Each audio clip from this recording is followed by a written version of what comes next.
Welcome to முத்தமிழ் சமையல். இன்றைக்கி நாம் முட்டை பிரியாணி எப்படி செய்கிறதுன்னு தான் பார்க்க போகிறோம். அதுவும் ப்ரெஷர் குக்கர் மெத்தட் கிடையாதுங்க. ஓப்பன் பாட்டில் அடி பிடிக்காமல் பாஸ்மதி அரிசி நல்லா உதிரியாக நல்லா டேஸ்டியாக எப்படி செய்கிறதுன்னு பார்க்கலாங்களா? வீடியோ பிடிச்சிருந்துன்னா முத்தமிழ் சமையலை சப்ஸ்கிரைப் பண்ணிக்கோங்க, ரெசிபியை சேவ் பண்ணிக்கோங்க. இப்போ இதை செய்யறதுக்கு ஒரு அடிகனமான பாத்திரத்தில் இல்லை பிரியாணி பாட்டில் 3 to 4 டேபிள் ஸ்பூன் எண்ணெய் சேர்த்துக்கோங்க.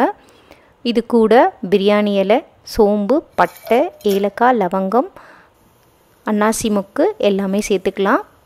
பொரிஞ்சதுக்கப்புறம் 2 பெரிய சைஸ் வெங்காயம் சேர்த்துக்கோங்க, தின்னாக ஸ்லைஸ் பண்ணது. வெங்காயம் நல்லா வதங்கி வரட்டும். நல்லா கோல்டன் ப்ரௌன் கலர் ஆச்சுனா தான் பிரியாணிக்கு நல்லா டேஸ்டியாகவும் அந்த கலரும் கொடுக்கும் உங்களுக்கு. அதனால் லோ ஃப்ளேமில் வச்சு நல்லா பொன்னிறமாக வறுத்துக்கோங்க வெங்காயத்தை.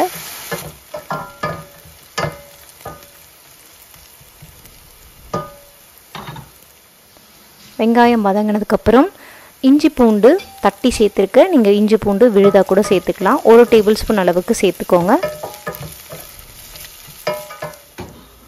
இது கூட மஞ்சள் பொடி, காஷ்மீரி மிளகாய் பொடி, கார மிளகாய் பொடி, கொத்தமல்லி பொடி சேர்த்து நல்லா கலந்து விட்டுக்கோங்க. மசாலா பொருட்கள் சேர்க்குறப்ப அடுப்பு லோ ஃப்ளேமில் இருக்கட்டும், அப்போ தான் கருகிடாமல் இருக்கும்.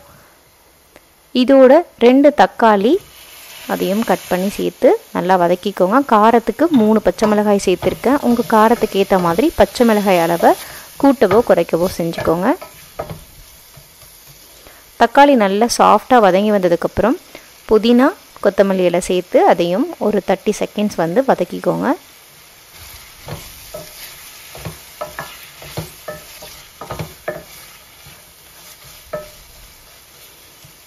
இந்த பிரியாணி செய்கிறதுக்கு தயிர் ஒரு 3 டேபிள் ஸ்பூன் அளவுக்கு சேர்த்துக்கோங்க. கெட்டி தயிராக இருந்துச்சுன்னா நல்லாயிருக்கும். பிரியாணி மசாலா 1 டீஸ்பூன் சேர்த்துட்டு நல்லா கலந்து விட்டுடுங்க.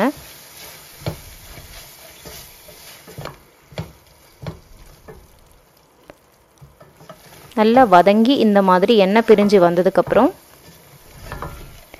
1 கப்பு பாஸ்மதி அரிசிக்கு 2 கப்பு அளவுக்கு, இது ஓப்பன் பாட் மெத்தடுன்றதுனால நான் 2 கப்பு அளவுக்கு தண்ணி சேர்த்துருக்கேன். இதே நம்ம ப்ரெஷர் குக்கரில் பண்ணுறோன்னா 1.5 கப்பு தண்ணியே கரெக்டாக இருக்கும். தேவையான உப்பு சேர்த்துட்டு நல்லா கலந்து விட்டுக்கோங்க. இப்போ இது கூட கொஞ்சமாக எலுமிச்சை சாறு விட்டிங்கன்னா டேஸ்ட் இன்னும் நல்லாயிருக்கும். கொஞ்சமாக எலுமிச்சை சாறு பிழிஞ்சு விட்டுட்டு கொதிச்சு வரட்டும். அதுக்குள்ளே நம்ம முட்டை ஃப்ரை ரெடி பண்ணிக்கலாம். ஃப்ரை பண்ணுறதுக்கு ஒரு பேனில் கொஞ்சமாக எண்ணெய் சேர்த்துட்டு காஷ்மீரி மிளகாய் தூள், தேவையான உப்பு சேர்த்துக்கோங்க. அடுப்பு லோ ஃப்ளேமில் இருக்கட்டும். எண்ணெயில் நல்லா மிக்ஸ் பண்ணிவிட்டு வேக வச்ச 5 முட்டையை சேர்த்துக்கோங்க. இப்போது மசாலா முட்டையோடு நல்லா கோட்டார அளவுக்கு ஃப்ரை பண்ணிக்கோங்க. மீடியம் ஃப்ளேமில் இருக்கட்டும் அடுப்பு.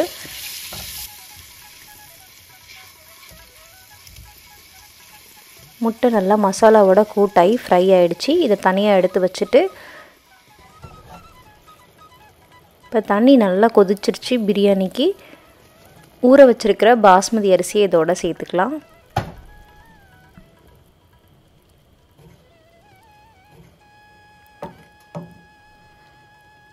நல்லா கலந்து விட்டுட்டு உப்பு செக் பண்ணிக்கோங்க. உப்பு தேவைப்பட்டுச்சுன்னா இந்த ஸ்டேஜில் சேர்த்துக்கோங்க.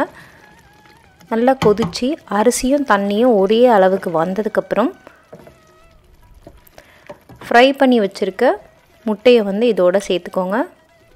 பார்த்திங்கன்னா இந்த ஸ்டேஜுக்கு இருக்கிறப்போ முட்டையை சேர்த்துக்கலாம்.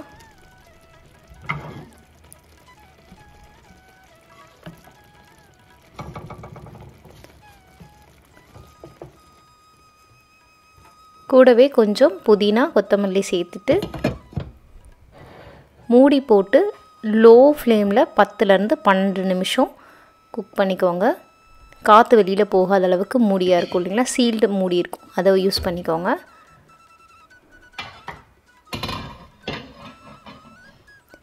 பார்த்திங்கன்னா நல்லா சூப்பராக பிரியாணி ரெடி ஆகிடுச்சு.